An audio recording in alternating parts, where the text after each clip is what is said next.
So what if we could help people break down these barriers?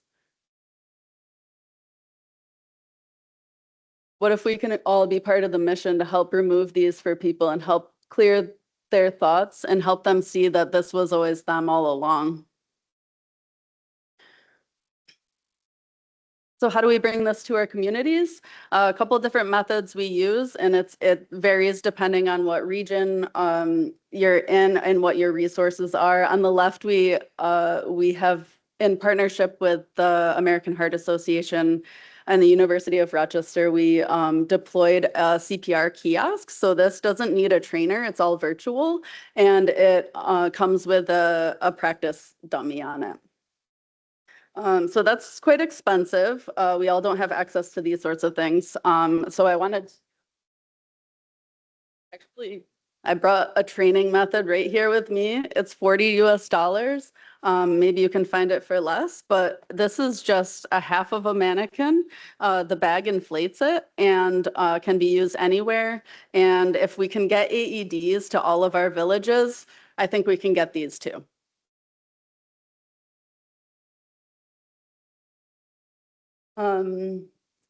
So in the middle, if you'd like to scan the QR code up there, that's linked to a Spotify playlist. The playlist was developed by the AHA. All of the songs on the playlist are between 100 and 120 beats per minute, which is the same rate that you need to compress the chest. This has been really successful for us because younger generations aren't quite familiar with Staying Alive by the Bee Gees. We also deployed some of these go bags across libraries throughout our region. Partnering with community organizations is also a powerful tool. Obviously, in any region or area of the world, resources and organizations and partners are going to be limited or be different, but we all can leverage our resources together to make an impact. So you can see on the screen just some examples of places where we've been able to make an impact, including festivals, fairs. We've had professional sports teams like the Buffalo Bills American football team has engaged with us in spreading the word on hands-only CPR. We actually were able to play the 90-second video during halftime of one of our NFL games. And I'm going to move quickly in the interest of time. So I really would like to talk about, actually, I'm going to just skip ahead and show you a video. Sorry.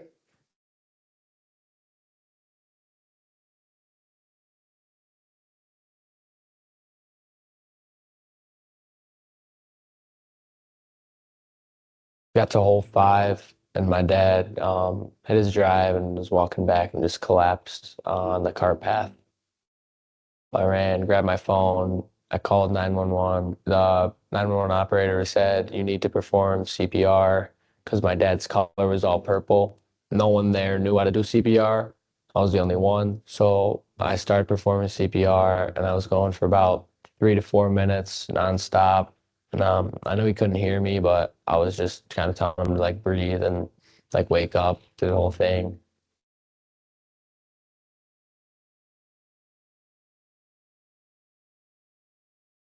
I actually don't remember anything about the day. My memory has been wiped from that day and going back to the night before. I think I woke up a couple days later and asked, "What am I doing here?" When they told me you had suffered a cardiac arrest, I was surprised because I had no symptoms prior to this. First time I saw Jack, I was obviously told what had happened. I didn't even know that he knew CPR. So I was shocked that he knew it, extremely emotional. He gave me a couple like handshakes, squeezed my hand, and just like multiple times said thank you. I'm grateful I learned CPR. At first, I didn't think like I would ever use it, to be honest. The fact that I learned that and was able to perform it on my dad, anything could happen at any time, and I'm extremely grateful that I learned it. So, so now you've seen not only one, but two of Dr. Rao's patients with success stories. And this was all because our community encouraged our youth to learn CPR. So we have work to do, and I'm going to wrap it up. I want you to take action today. This really isn't complicated. None of my slides were even close to as complicated as some of the slides we've seen today and yesterday. But these are things that you can do right now. And I challenge you all to do something about this problem, because it's not going to improve unless all of us try together. So my challenge to you is to teach one person hands-only CPR in the next 30 days. And if you don't know, I'm happy to show you. And then on the screen, feel free to scan these QR codes. The American Heart Association does offer first aid and CPR training in over 100 countries and works with over 150 organizations worldwide through partnerships, scientific collaboration, and advocacy and quality improvement. I have.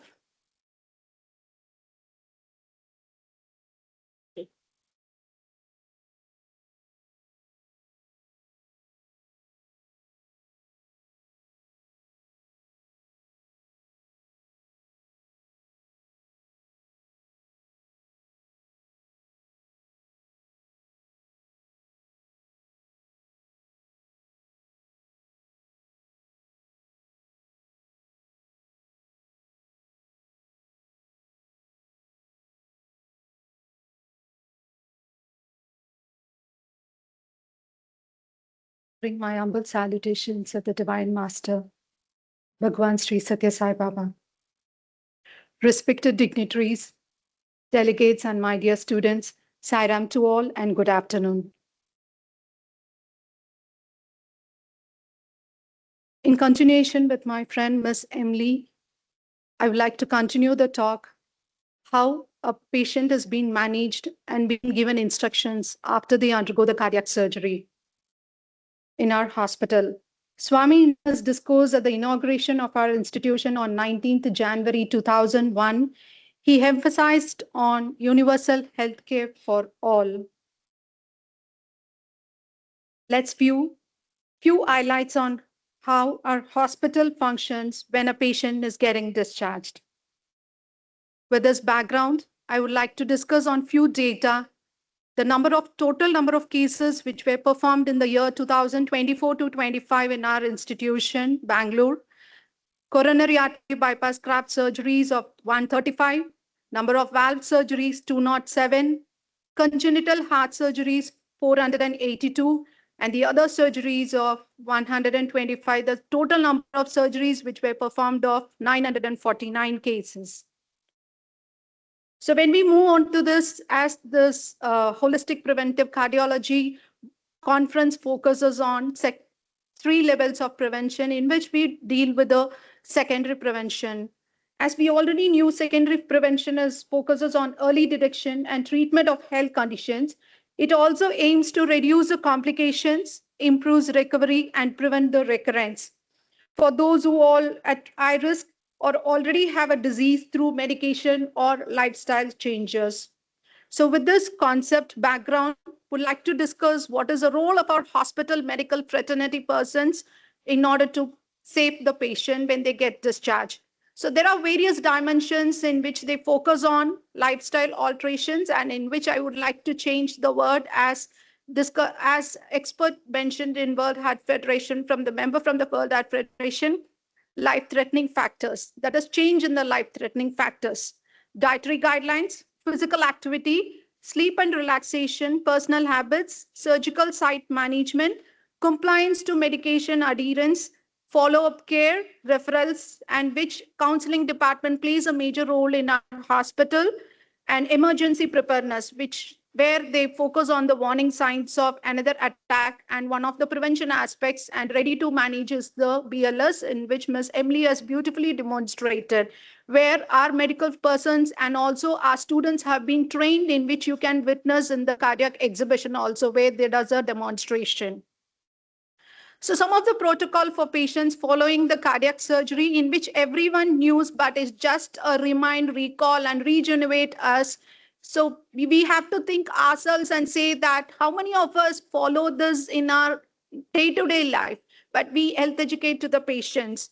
Like one is on where we follow Swami's formula principles is no hurry, worry, and curry. And milk with the cream to be removed, limit coffee and all the beverages, and preferably vegetarian diet. So now the trend is going on in our Bangalore city. All the cities, major cities in India, the people who are all non-vegetarian has been converted into a vegetarian diet because they want to live longer in their life. And preferences of buttermilk, fruits and vegetables, salad are being advised. And here I would like to, many research articles have been quoted out, in which I would like, when I was going through what are the research, and very important is, I had taken up Dr. Mohan Sir's article, which he published in 2021, where the 9 points of diabetes is being focused on. One person has to follow in his lifestyle is dietary habits, in which we can follow the less of carbohydrates, in which we can prevent the cardiac complications, thereby prevent the cardiac complications. And the second aspect is on physical activity. Swami has mentioned about physical activity. So one of this is 80%. We also listened about the data today morning, where World Heart Federation aims to by 2050, 80% of the premature cardiac deaths can be prevented by following the reducing the life-threatening factors. And so thereby we can work with the don't miss a beat. So walking is the best exercises we should do every day before the meals. Begin with 5 minutes a day and increase by every 3 to 4 days for 3 to 4 kilometers and 30 to 40 minutes. Avoid lifting, pushing, or pulling heavy objects. So this all be focused. We inform the patient when they get discharged. And when we come into the sleep and the relaxation, which is very important, essential part in our life, sleep is the heart medicine, where we need to relax our mind, take 6 to 8 hours of sleep at night and rest to 1 to 2 hours in the afternoon. Sincerely, I came across many people, especially the medical personnel, who lost their life because of a lack of sleep, in which they work for 72 hours continuously and they lose their life on the table or when they take care of the patients. So everyone, please honestly tell us how many of you have slept 8 hours yesterday night. So there is an answer, no, but we have to take care of our health also. And there are the basic other things which we need to focus on is we need to avoid bathing in very cold or hot water where the patient has been encouraged, who has undergone a cardiac surgery. Stop smoking, weight management, maintain an ideal body weight, where Swami enforces on maintain. If you are 62 kilograms, if you are maintains an ideal body weight of 62 kilograms, try to maintain it in your lifespan, not to increase within a month of 64 or not to decrease. Sudden drastic change shouldn't be there. And chronic conditions, control diabetes and hypertension. So where I used to always say that diabetes and hypertension is like a husband and wife, where they give birth to a child called as a renal failure. So to my students, so enforcing the eye-opener for the students to tell about health education to the patient. And medication safety, if you experience chest pain, sit down, take a tablet of sorbitrate. So many of things in which medical persons have focused on this. And last, where I would like to focus on, the patient has been encouraged to consult a physician when they expect cardinal signs of these symptoms: chest pain, which will become more frequent and unbearable, shortness of breath at rest or during walking, and if they experience any symptoms like swelling in the feet, giddiness, severe headache, or repeated fainting. Not only with this, there are the protocols which we follow after the valve surgeries. Anticoagulation therapy, in which one of our afternoon speaker is going to delve in depth about the anticoagulation therapy, so which I would not to touch about more in detail. And endocarditis prophylaxis, gradual return to activities, avoid heavy lifting, and monitor for the valve-related complications, especially arrhythmias and clotting. So what do we follow in our Swami's institution? Sri Satya Sai Hospital Care Model, holistic approach, where we encompass on physical, emotional, and very important is spiritual support and patient counseling, family counseling, free follow-up camps and health education programs, telemedicine, and emphasis on the discipline, faith, and preventive lifestyle. So I would like to conclude my talk. Adherence to precautions ensure safe recovery. Hospital protocols which improves the outcome and prevent the recurrence. So here I would like to conclude with the take-home message where Swami has mentioned, I quote, life is a journey from I to we. By caring for our own hearts, physically, mentally, and spiritually, we become instruments of love, harmony, and selfless service to others. I unquote. And I sincerely thank Swami and the organizers and our institution and my well-wishers for providing me a wonderful opportunity. Thank you and Jai Sai Ram.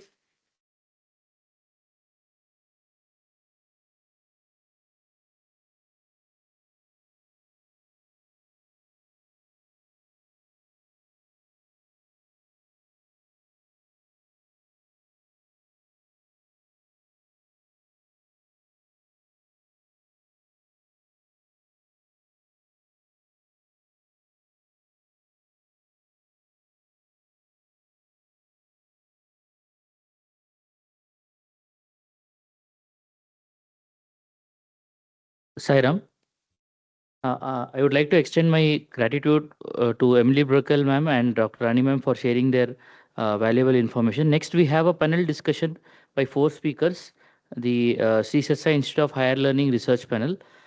I would like to introduce Professor Krishnan Chandan sir, Emeritus Professor, Biomedical Engineering, University of Iowa, Adjunct Professor, University of Texas Medical Center at Houston, and Adjunct Professor, DMACS, Sri Satya Institute of Higher Learning. Next, Dr. Uday Kiran sir, who is Associate Professor and HOD of Mathematics and Computer Science in Sri Satya Institute of Higher Learning, Prashant Nilayam. Dr. B.V. Ratish Kumar sir, Professor, Department of Mathematics and Statistics, Head CC, Coordinator for Center of Excellence in Cardiovascular and Pulmonary Research, Gangawal Medical College, IIT Kanpur, Adjunct Professor of Sri Satya Institute of Higher Learning, Prashant Nilayam. And Sai Shravan Cherkuri, IT Technical Program Manager, US Federal Agency, Board Member, DevSecOps and FinOps Strategist, AI and Quantum Security Innovator, Creator of the Fiber AI Maturity Model. Thank you.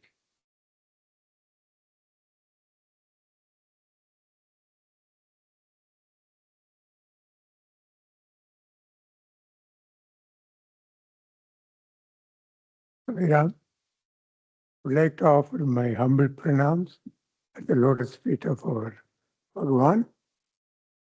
I'd also like to thank our organizers for giving us the opportunity to make a presentation in this celebration of the 100th year advent of our Purnavatar.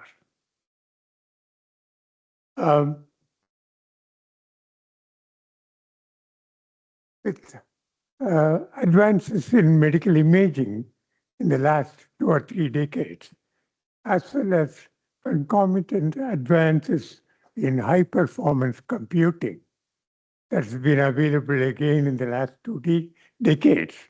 Now, we are in a position to present dynamic simulations of heart valves like the mitral or the aortic valve and disease states under various scenarios and provide objective information to the cardiologists and cardiac surgeons so that they can make objective decision in the optimal treatment for a particular patient. We started this effort when I was active faculty member at the University of Iowa about 20 years ago. We started the dynamic simulation program from scratch. We had collaboration with expert computational scientists and any number of doctoral students working on different aspects as we developed it over the years. We also like to acknowledge collaboration from our cardiac surgeons and cardiologists at University of Texas Medical Sciences at Houston and also acknowledge support from the funding agencies. Without whose support, we couldn't have been able to do this.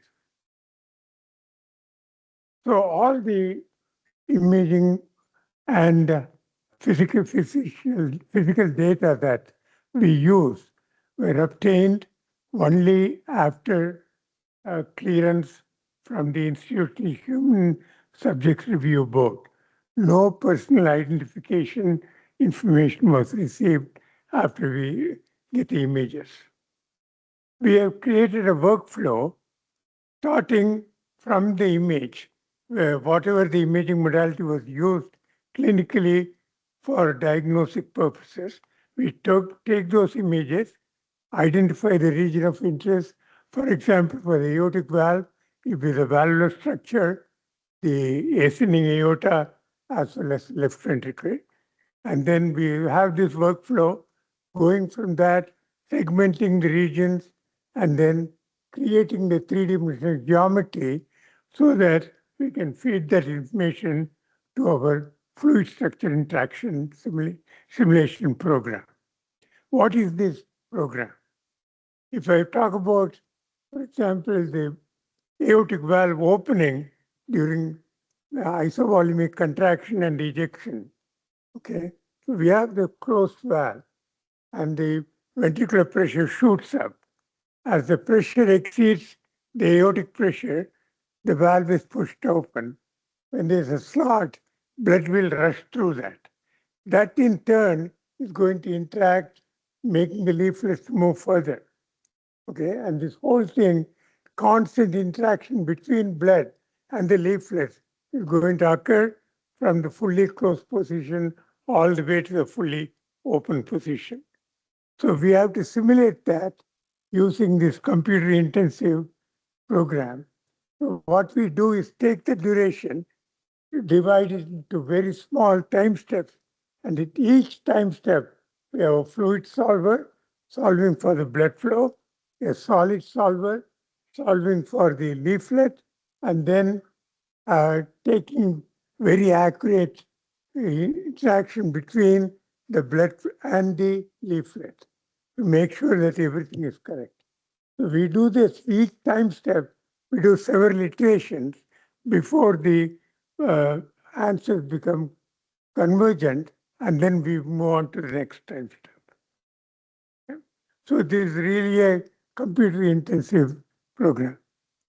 So here I'm going to go through two examples.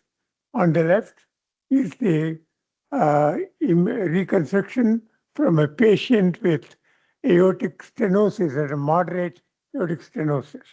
We have reconstructed the valve as well as the ascending aorta, part of the ascending aorta, as well as the left ventricle. As you can see, we are only interested in the computation when the ventricle is contracting and the pressure shoots up. So we are doing this computation after the mitral valve is closed. So we want to avoid any segmentation of the mitral valve to reduce our computational time. So we just assume this to be a continuation of the endocardium. And then we have the mitral valve and the aortic valve and the ascending aorta. To induce a contraction, we compute the diastolic and the systolic volume for that particular patient and the heart rate at the time of imaging, and we have a Gaussian relationship which will simulate the contractile process. So we cannot simulate any regional variations in the contraction. So all the patient data that we use in our simulation at present only use images from patients who do not have any symptoms of coronary artery disease. On the right is a patient with Turner syndrome. This patient has a bicuspid aortic valve, as shown in the expanded view here. Here, these two leaflets are fused with a raphe, and this is a free leaflet.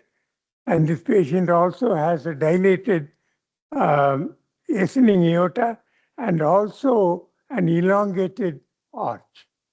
So these are some of the formations for this particular patient. So now we see the simulation on the left for the patient with a moderate aortic stenosis. We computed a maximum velocity of the jet of about 3.9 meters per second and a pressure drop across the valve of around 40 millimeters of mercury. This patient was actually treated with the implantment of a TAVR. So we also virtually implanted a TAVR and then redid the simulation. And then we saw that the maximum velocity at the ejection was about 1.7 meters per second, and the pressure dropped down to about 15 millimeters of mercury. Here's a comparison of our prediction with actual physiological data for the patient before and after TAVR. And we could see a very good correlation between the measured data with our predictions. Next, we see the simulation for the patient with Turner syndrome with the bicuspid valve. As you can see, the valve is restricted, so it's not opening fully, and so you have a jet-like flow with a large energy loss across the valve. And we also see energy loss in the elongated arch region. Now, this patient was not treated. They just wanted to wait to see what happens with the patient. But we wanted to show the predictive capability of our simulation. So we decided to do a virtual commissurometry so that we remove this fusion and let these leaflets become free. And then when we redid the simulation, we could see that the valve opened to a wider orifice, and so the energy loss in this was significantly reduced. But surprisingly, this improvement did not affect this elongated region. Here, the energy loss continued.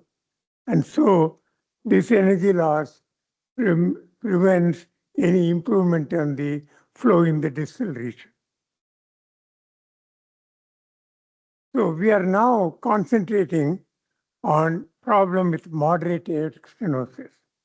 Usually, patients with moderate aortic stenosis are checked at resting state for the clinical parameters. But one study done by one of our collaborators, they took a cohort of about 20 patients with moderate aortic stenosis and then subjected them to dobutamine stress testing. And they were able to show that about 40% of those patients exhibited very severe energy loss across the valve. And the study questioned whether these set of patients may be benefited by intervention. Okay? So they challenged us to see whether our simulation can mimic a stress testing. So we took one of those patients at their base 70 beats per minute and then increased it to 80, 90, and 115 beats per minute. And you can see from the simulation that with increasing heart rates, the emerging jet became much stronger and the jet actually impacted against the aortic arch, the wall of the aortic arch. So when we computed the shear stress at the arch wall, we could see that with increasing heart rate, there was a significant region with very large shear stresses. So studies show that these high shear stresses at the endothelial cell lining can induce further dilation and even aneurysm formation. We also saw that in the leaflet stresses at a higher heart rate gave very high stress concentration regions. So now we are proposing to do this just to show that this is the actual medical data, and our predicted pressure drop versus flow rate also agreed very well with this. So with this, we are now proposing a hypothesis that if we take patients with moderate aortic stenosis and then perform virtual stress testing, we may be able to stratify patients who are high risk of further deterioration in the stenosis and may be subjects for intervention. So we are proposing to do this in the near future. Now I'm going to pass it on to Dr. Uday Kiran, who is going to talk about our continuing studies on the actual LV motion studies.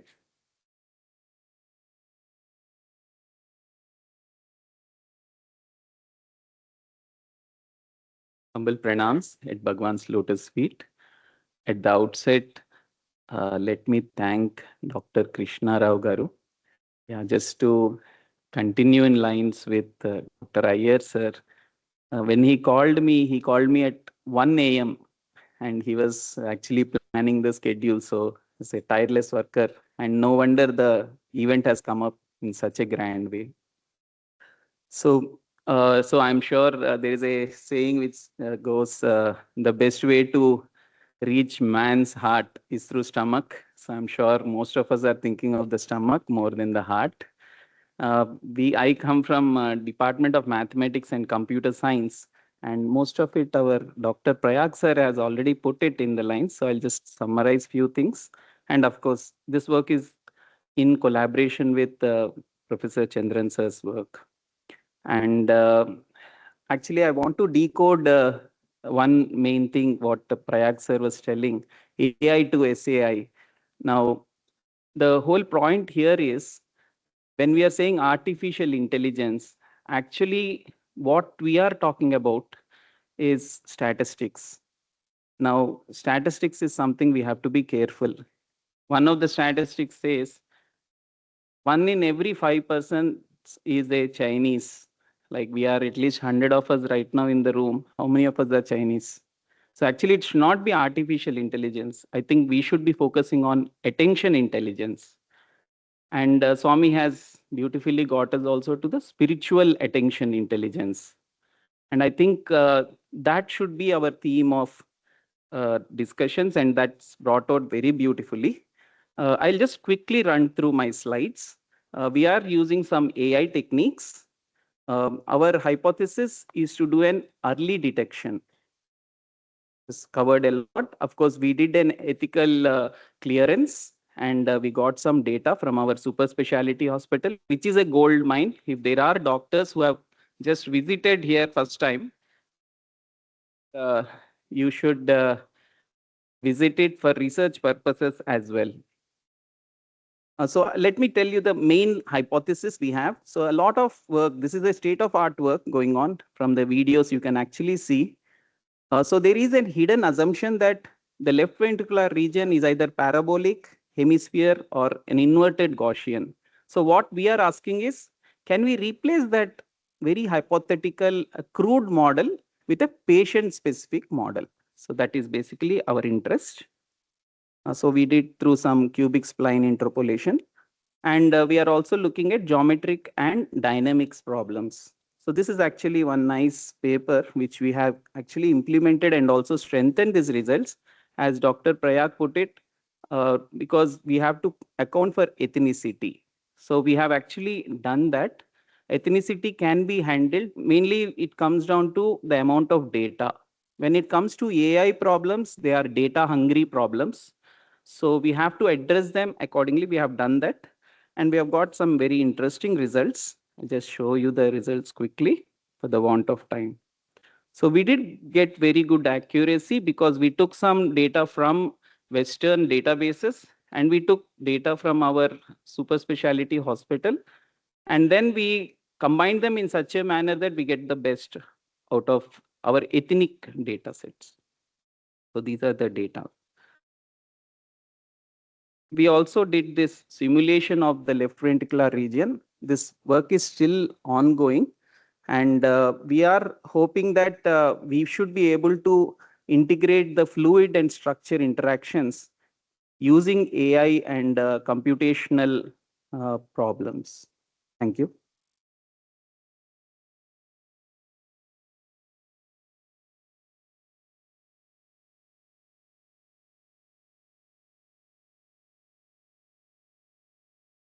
Loving pranams at the lotus feet of our most beloved Lord. At the very outset, I'm extremely thankful to organizers, especially to Dr. Krishna Rao and Dr. Uday Kiran, Dr. Chandran, and my good friend, Mr. Shravan, for making me the part of this wonderful event. It's a blessing to be the part of this event. So very quickly, I will share, avoiding a lot of details, keeping it to the bare minimum details, and let me try to share with you what we have been recently doing. We have been making an attempt to integrate AML and DL methods with CFD for left ventricular flow dynamics. This is joint work with my friends from IIT BHU. So it's an ongoing collaboration, very few details that I present here. So firstly, very quickly, we all have seen already that AML DL methods, especially the context of integrating computational fluid dynamics, has got very important steps. Each step is prone to enormous amount of research. First one is the data generation. It's not an ordinary step. A lot of research goes on to that. And we are also currently investigating and getting fine data, quality data, filtered data, which can be really used. So that's an area of research for AML, the very first step. And we are doing a lot on that. And I will share a few slides on that. Then if you go to the AML method, what is it actually you're looking into? What is going to be really useful as a biomarkers in the context of identifying diseases? Can we use anything and everything? No, definitely no. That definitely. What are the biomarkers? What features we should look for? That's a very important. That's again an area of research. Having got these two things, how are you going to incorporate this into the so-called AML model? And how do you come up with an AML model? That's another very important step. Finally, if you validate it and come out, you have to deploy it and see that is really successful. These are the 4 important steps there, as you see. So the machine learning methods, especially in the context of the very first thing that I've told you about this data generation, let me show you what we are doing in the context of data generation. So very briefly, the AML method can be very looked in a bit deep through this very simple flow chart. You have a data, enormous amount of data. You divide the data into training and the test set and the build a model, train it out and test it out and deploy it. So how do you get the data? So for example, in the context of left ventricle, it's very, very difficult, at least for us who are in academia. It's not a luxury. We don't get the data and very difficult to get the data. But then how do you get the data? One is you can go for so-called reduced order models, surrogate models. These are state-of-art methodologies for generating data, which can be clinically validated and can be used. And it also shoots 2 birds in 1 gunshot, in the sense that in the context, AML requires enormous amount of data. What if you do not have data for very extreme diseases which are very rare? Do you think that we will wait for something to come up? No. This surrogate model or a reduced order model is as fast as an ML method in dealing with isolated cases. And it also generates data for ML methods. So we work on those things, and we use the training method, and we come up with very important things like LV pressures, stresses, strains, etc. All these things, we do it computationally using the minimal data from the patient. So these are the snapshots of how we generate the model data from the surrogate models or reduced order models, which can really supplement in the absence of data, and it can be clinically validated. What you see on the left is how do you get a left ventricle data, and how are you going to really take the high fidelity computational model to low fidelity surrogate models, which will be equally important and useful. And these are very fast, like ML models, to generate the data, and it can also be used as the data for ML models. And then what you see on the right side is what are the various insights that we get in terms of the various flow dynamics that we also generate on the surrogate models very fast, and use this both as biomarkers, and also we use this as a data for in ML models. These are, once again, snapshots of the data which we generated both as a biomarkers and also data generation for ML. What you see, the strains and the Q criterion values, lambda values, these all go as hemodynamic biomarkers for various disease diagnosis. So what you see, the different views, for the want of time, I will just skip it. This is very important. People have been talking about the strains, and yes, we do generate these strains from the surrogate models and reduced order models, and also give this data for ML models to analyze in the context of a clinical diagnosis. So what is the take-home message from what I said? High fidelity models solutions can be done very fast using surrogate models and ML models. And are they clinically valid? Yes. We clinically validate, for example, in this context, what you see on the left side is the pressures which have been generated by high fidelity and the surrogate. And we also have the solutions from the real models, from the surrogate models, they are validated. What you see here is in the pressure volume plane, we have the loops which are physiologically significant, and we can generate it, and they can be clinically used. So I will not elaborate it. Just the take-home message from this little experiment which I have shown you is high fidelity models will take 1,000 CPU hours for one cardiac cycle. Maybe these days it is reduced, maybe it can be reduced tenfold because of the computer technology. However, using the ML models, the way I have described here, one cardiac cycle takes about 11 CPU seconds. So there's a tremendous amount of difference in the time that you get a tremendous advantage. Take home, again, time taken for predicting something like stress distribution, like a high fidelity, could be something like 20 CPU hours, but whereas in this case, you can get it in 12 CPU seconds. So there is a big difference. Therefore, the big advantage of ML methods, we can get subtleties, and we can also use it in the diagnostic context. So the next experiment, I would like to only show the statement and the solution for the want of time. So we can also use deep learning for automation of LV diastolic evaluation. So this is something which is, there's a flow chart, how actually we go about developing this LV model, this AI model. So these are the details. I think for the want of time, I will just very good. So we have the information in terms of cardiac echograms, which are fed into that, the number of patients, and then we classify them based on the Doppler modes that we want to identify. They are classified and they're in turn supplied where the important diastolic parameters are evaluated. There is a lot of math and a lot of algorithms which go into that, but they are finally converted into grading the diastolic dysfunction, grade 1, grade 2, grade 3, we'll be able to do that. So we have successfully carried out this algorithm and deployed it for testing it out. So I think for the want of time, I'll straight away go into show that there is a success in that is being shown. What is shown on the y-axis is the AML method, the way it evaluated the E velocities, E prime velocities, and what you have here in the manually calculated values, they very well and clinically validated manual values. They are very well validated. They are correlate very well. The mean differences are pretty small. And here is another evidence which shows that E by A ratio that we calculate through these ML models and the E by A ratio and the manually clinically calculated, they all match very well. Therefore, there's a very good support for the AML methods to be deployed. However, there is one caution message here. What you see here in these confusion matrices, you have a very good comparison between the manually evaluated and AI calculated values. They seem to very well match, but let's take it to the clinical context. A values, what you see in the B, the confusion matrix B is AI values compared with the clinical prior assessment. There is some amount of disparity. And the same disparity also comes in the context of the clinical prior assessment. So, however, what is to be noted here is AI-derived guidelines are seemingly better than the manually derived guideline assessment. So, therefore, there is a promise. That's what it shows. We have to take it with a caution. There's a lot more need to be done. So that's what I would just end with this AI-based approach for automatic LVDF assessment on echocardiography is feasible, but one need to be very, very careful. There are a lot of nice things, but one should be very cautious about it. So it can enhance clinical diagnosis. Finally, the take-home final message is we all know that AI definitely is very known for its speed, accuracy, discovery, personalization, and future. And we can take definitely an advantage from that. So with that, I offer this to Bhagwan at Lotus Feet, Sairam.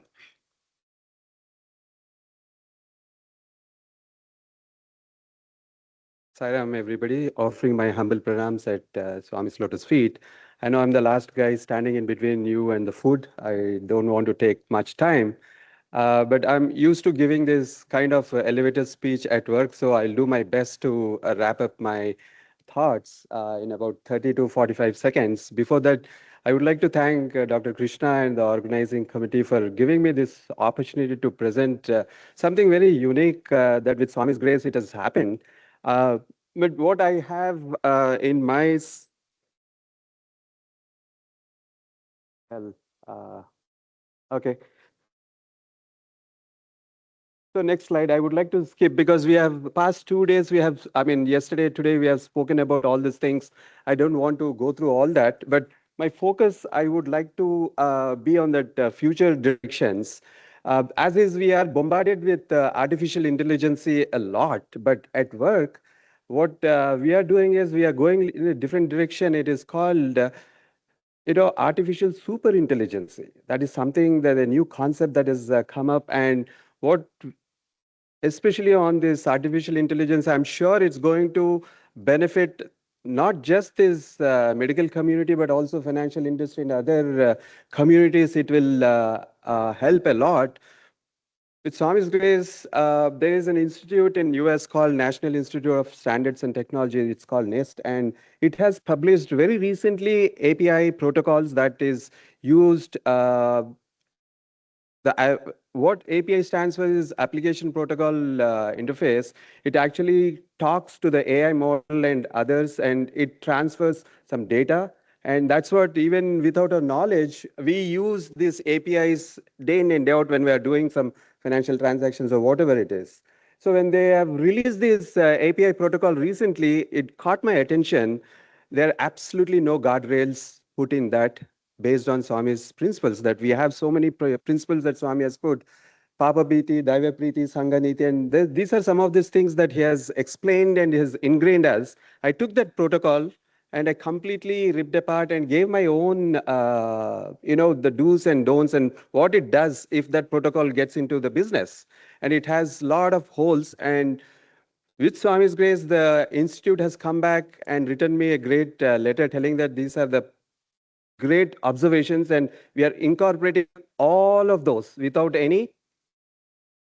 They have absolutely not objected my observations. So these APIs, which have been revised and it's going to come into the market very soon, and all this basically the future direction where the ethical and explainable models that we develop, if they are not based on those foundational principles, no matter how sophisticated we are and the tools that we use, it may be skewed. The decision that it gives, a patient may be healthy, but because of the model that we use and the results are not accurate, it may give, and it may be counterproductive to the patient. And in all this fairness, these are some basic fundamental models that with Swami's grace, I was able to put. Again, this is because he has given that insight, and those protocols caught my attention. At work, I do deal with a lot of terabytes of data to sanitize and clean it and use for various reasons. And this is something that API and the explainable and ethical bias-free API. I think in the interest of time, I would stop this, and because the rest of these things are little at least self-explanatory, I would say. And I request everybody to spend some time on the future direction, especially where we are heading.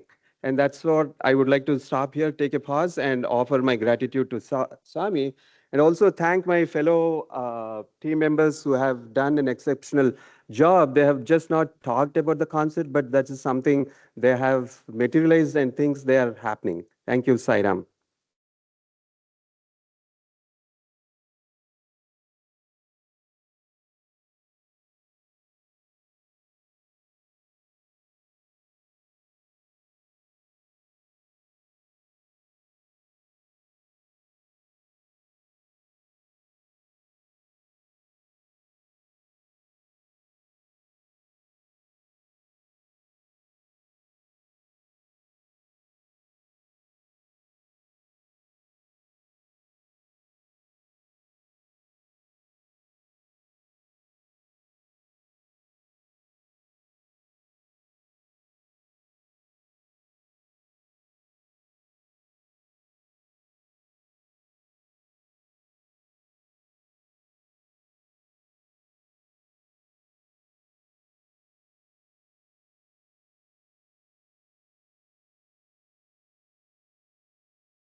due to we are running 1 hour late, so we request all the delegates to go for a quick lunch and return in half an hour.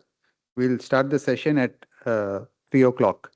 And afternoon session, we request the speakers to reduce the time to 8 minutes per talk. Sairam.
It is my absolute honor to join Professor Nagula in thanking you for the enormous effort that is obvious that it comes from the heart.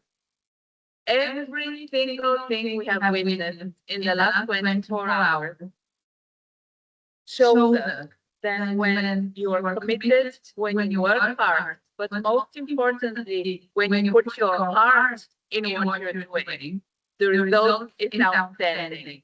I know so many of you cardiologists and will serve the world. I look forward to it that many of you go on to serve the country, to serve the legacy of Baba.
ఆత్మవదేవ పరానపి పశ్యత యుద్ధం యజత స్వర్గాం త్యజత యజత పరేష్వక్రమమాక్రమణం three అజత అఖిల విజయ जननी पृथ्वी कामदुःखास्ते